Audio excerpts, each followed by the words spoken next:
Hello friends, welcome back to my channel. तो बढ़ते हैं सीरीज के 21st एपिसोड की तरफ। एपिसोड के स्टार्ट में हमें नैन्सी को दिखाया जाता है जो कि ब्लैंकेट में रोल्ड अप हुई थी और उसे खुद भी नहीं पता कि कैसे हो गई। वहीं जाते जाते जुआन ने उसके लिए एक नोट रखा है जिस पर लिखा हुआ था सोते हुए ब्लैंकेट को किक करना अच्छी बात नहीं। इससे नैन्सी समझ गई कि एक बार पहले भी वो ऐसे ब्लैंकेट में रोल्ड अप हो चुकी थी, वो भी इसी बदमाश ने ही किया था। इसके बाद जाती है जुआन के पास जिसने जुकेन के लिए काफी सारा ब्रेकफास्ट रेडी कर रखा था बिकॉज सुबह उसे वीकनेस हो रही थी। अब चाहे जुआन उसे पसंद नहीं करता लेकिन इतना भी बुरा नहीं कि उसका थोड़ा सा ख्याल भी ना रख सके। नैन्सी ने भी उसे इसके लिए अप्रिशिएट किया। आफ्टर दैट पूछने लगी कि मैं इस वीकेंड अपने डैड की कब्र को विजिट करने वाली हूँ, क्या तुम मेरे साथ चलोगे? वो भी बड़े प्यार से हाँ कहता है। उसे अपने साथ ब्रेकफास्ट करने के लिए कहा तो इधर जुकेन इन्हें घूर घूर कर देखते हुए पूछने लगा कि क्या तुम दोनों हमेशा ही इस तरह रहते हो? जुआन ने उसे ये बताकर तो शौक ही कर दिया कि नैन्सी मेरी गर्लफ्रेंड है। बेचारा सोचने लगा कि मेरे जूनियर्स रिलेशनशिप में आ गए हैं और एक मैं हूँ जो ये किंग को ही नहीं मना पा रहा।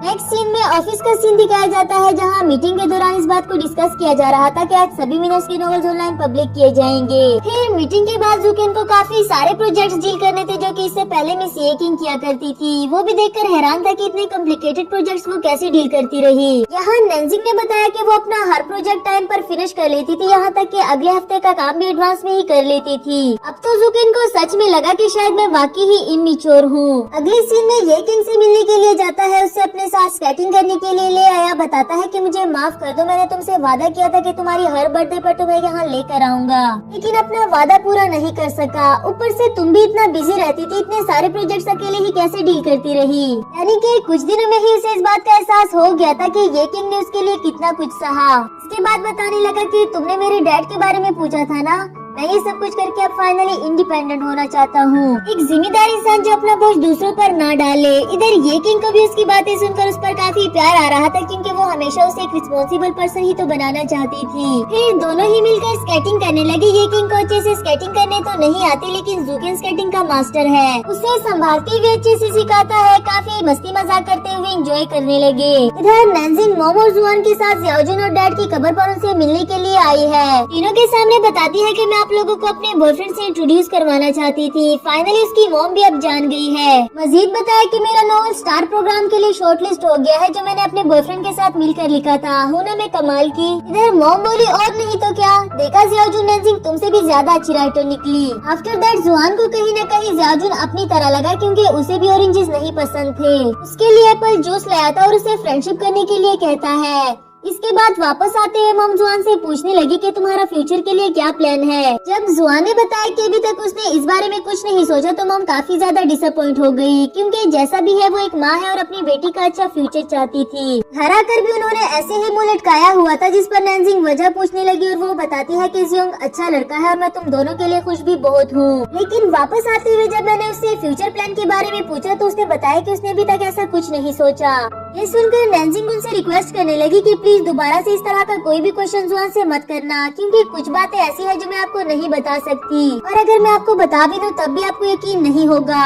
बट मॉम तो मॉम टहरी इस बात को लेकर उसे गुस्सा हो जाती है। कहने लगी हाँ तुम मुझे क्यों बताने लगी, मैं तुम्हारी बायोलॉजिकल मदर थोड़ी ना हूँ। ना उसने कुछ सोचा है ना तुम्हें कुछ पता है कि फ्यूचर में क्या करना है, तो फिर तुम दोनों का क्या बनेगा। नैन्सी चाह कर भी उन्हें अपनी बात नहीं समझा सकती थी और मॉम नाराज होकर वहाँ से चली गई। दूसरी तरफ जुआन को दिखाया गया जो कि सोते हुए ख्वाब में जियाजुन को देख रहा था। वो देखता है कि जियाजुन भी दिल ही दिल में नैन्सी को पसंद करता था, उसके बारे में लिखता रहता था लेकिन जब नैन्सी उसके सामने आती थी तो वो ऐसे बिहेव करता जैसे वो उसे बिल्कुल भी पसंद नहीं करता। नैन्सी उसके पास अपने मैथ्स क्वेश्चन लेकर आई थी और जियाजुन उसे भगा देता है। शायद उसे इस बात का डर था कि कहीं वो जाने अनजाने में उसे अपनी फीलिंग्स ही ना बता दे। इस ख्वाब ने तो जुआन को काफी मुश्किल में डाल दिया। सोचने लगा कि क्या वाकई ही जियाजुन नैन्सी को पसंद करता था और वो मुझसे चाहता है कि मैं इस बारे में नैन्सी को बताऊं। सोचते सोचते हुए रूम से बाहर जाता है। यहाँ जुकेन ने उसे डरा दिया जो कि अपने नॉवल का एक प्लॉट इमेजिन कर रहा था। जुआन उसे थोड़ी देर के लिए ये फजूल सा काम छोड़कर अपनी बात सुनने के लिए कहता है, ये कहकर के मैं बाद में इसमें तुम्हारी हेल्प करवा दूंगा।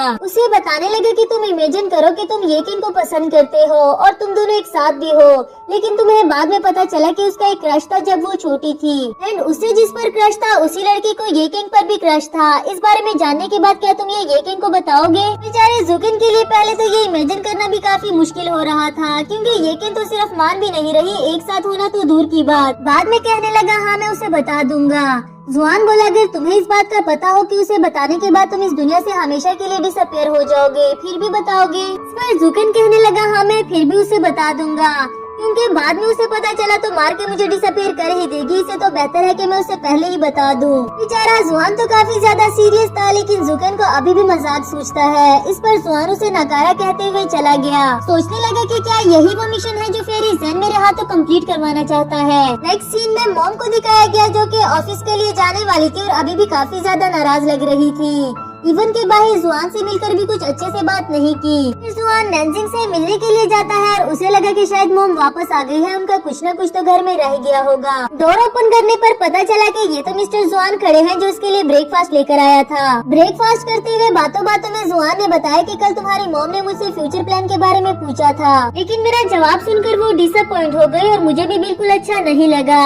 काश कि मैं भी इस दुनिया में नॉर्मल लोगों की तरह पैदा हुआ होता।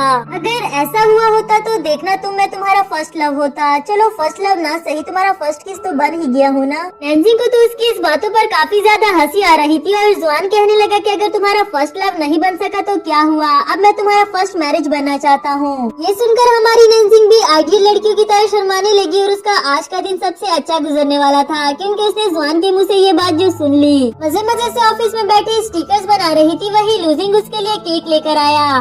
नैन्जिंग कहने लगी, आज मेरी बर्थडे तो नहीं, फिर ये केक किस खुशी में। वही जियाओ ने उसका नॉवल दिखाया, जो कि पब्लिक होने के बाद अब ट्रेंड कर रहा था। किसी को क्या पता था कि नैन्जिंग इतनी जल्दी फेमस हो जाएगी। ऑफिस के सभी कुलीग्स उसके लिए काफी ज्यादा खुश थे और नैन्जिंग का खुद भी खुशी से बुरा हाल था। और तो और यहाँ जुकिन भी उसकी खुशी में शामिल होने के लिए आ गया। हालांकि उसे गैदरिंग नहीं पसंद, ना ही उसने कभी ऐसे इवेंट्स को सेलिब्रेट किया, लेकिन इस खुशी के मौके पर ये किंग को मिस कर रहा था कि काश आज वो भी हमारे साथ होती। इसके बाद सभी एक साथ ग्रुप पिक्चर बनाते हैं और ऐसा लगता है कि एक्स कल्चर के हैप्पी और सक्सेसफुल मोमेंट ज्यादा दूर नहीं। नेक्स्ट सीन में नैन्जिंग ये किंग को पिक्चर सेंड करते हुए थैंक यू करती है हर उस बात के लिए जो उसने नैन्जिंग को मोटिवेट करने के लिए कही थी। इधर ये किंग को भी उसके लिए काफी ज्यादा अच्छा लग रहा था और ज्यादा खुशी तो इस बात से हुई कि जुकिन ने भी उनके साथ सेलिब्रेट किया। दूसरी तरफ जुकिन को दिखाया गया, जो कि नॉवल और एक्स कल्चर के बारे में पॉजिटिव रिव्यूज देखकर काफी ज्यादा खुश हो रहा था।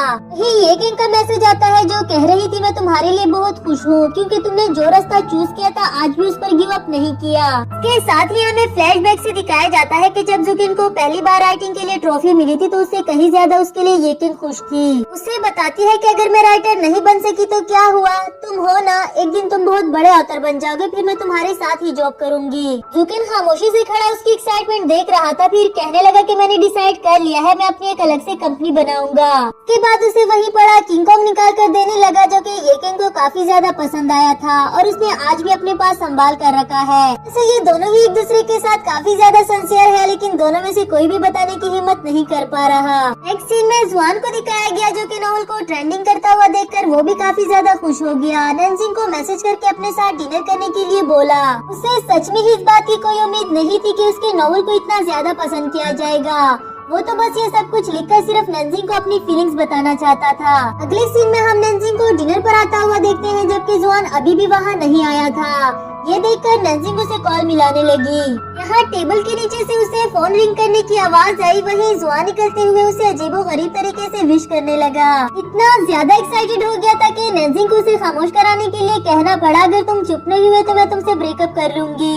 अब जुआन को भी उसकी बात माननी पड़ी। उसके पास बैठते हुए उसे लोगों के कमेंट सुनाने लगा कि लोगों ने उसके कैरेक्टर को कितना ज्यादा पसंद किया। नैन्जिंग ने भी उसको थैंक यू किया कि अगर तुम न होते तो मैं ये नॉवल कभी भी नहीं लिख पाती, मैं लकी हूँ कि मुझे तुम मिले। आफ्टर दैट वॉशरूम जाते हुए उसने आग देख ली और एक बार फिर से उसे पैनिक अटैक होने लगा। वही इंसिडेंट रिकॉल करती है जिसमें जियाओजुन और उसके डैड की जान चली गई थी। जुआन उसे देखकर फौरन से उसके पास जाता है, उसको हक करता है और संभालते हुए यहाँ से ले गया।